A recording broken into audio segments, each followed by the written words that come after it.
नाज़रीन, ख़बर शामिल करते हैं मौसम के हवाले से। तो मुल्क भर में गर्मी का राज बरकरार है और मौसम इंतहाई शदीद और गर्म हो चुका है। गर्म मौसम की वजह से हीट स्ट्राइक भी हो रही है। आपको अपडेट कर रहे हैं, हीट स्ट्रोक के केसेस 2 रोज़ में बढ़ गए हैं। माहिर सेहत ने गर्मी से बचाव के लिए एहतियाती तदबीर भी जारी करती हैं। माहिर सेहत के मुताबिक धूप में ज़्यादा देर खड़े रहने से गुरेज किया जाए। नमकियात वाला पानी ORS का बाकायदगी से इस्तेमाल किया जाए। शदीद गर्मी में शहरी घर से बाहर ना निकले। हीट स्ट्रोक से जिस्म पसीना बहाने की सलाहियत खो देता है। शहरी मशरूबात और फलों का ज़्यादा इस्तेमाल करें। आपको अपडेट कर रहे हैं कि मुल्क भर में गर्मी की शिद्दत में इजाफ़ा हो गया है और 2 रोज़ में अस्पतालों में हीट स्ट्रोक के केसेस बढ़ गए हैं।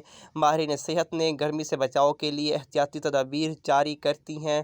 धूप में ज़्यादा देर खड़े रहने से गुरेज करें, ये कहना है माहिरीन सेहत का। उन्होंने मज़ीद ये भी कहा कि नमकियात वाला पानी और ORS का बाकायदगी से इस्तेमाल किया जाए। शदीद गर्मी में शहरी घर से बाहर ना निकले। हीट स्ट्रोक से जिस्म पसीना बहाने की सलाहियत खो देता है, जबकि शहरी मशरूबात और फलों का ज़्यादा इस्तेमाल करें। आपको बता रहे हैं कि मुल्क भर में गर्मी की शिद्दत में इजाफ़ा हो गया है।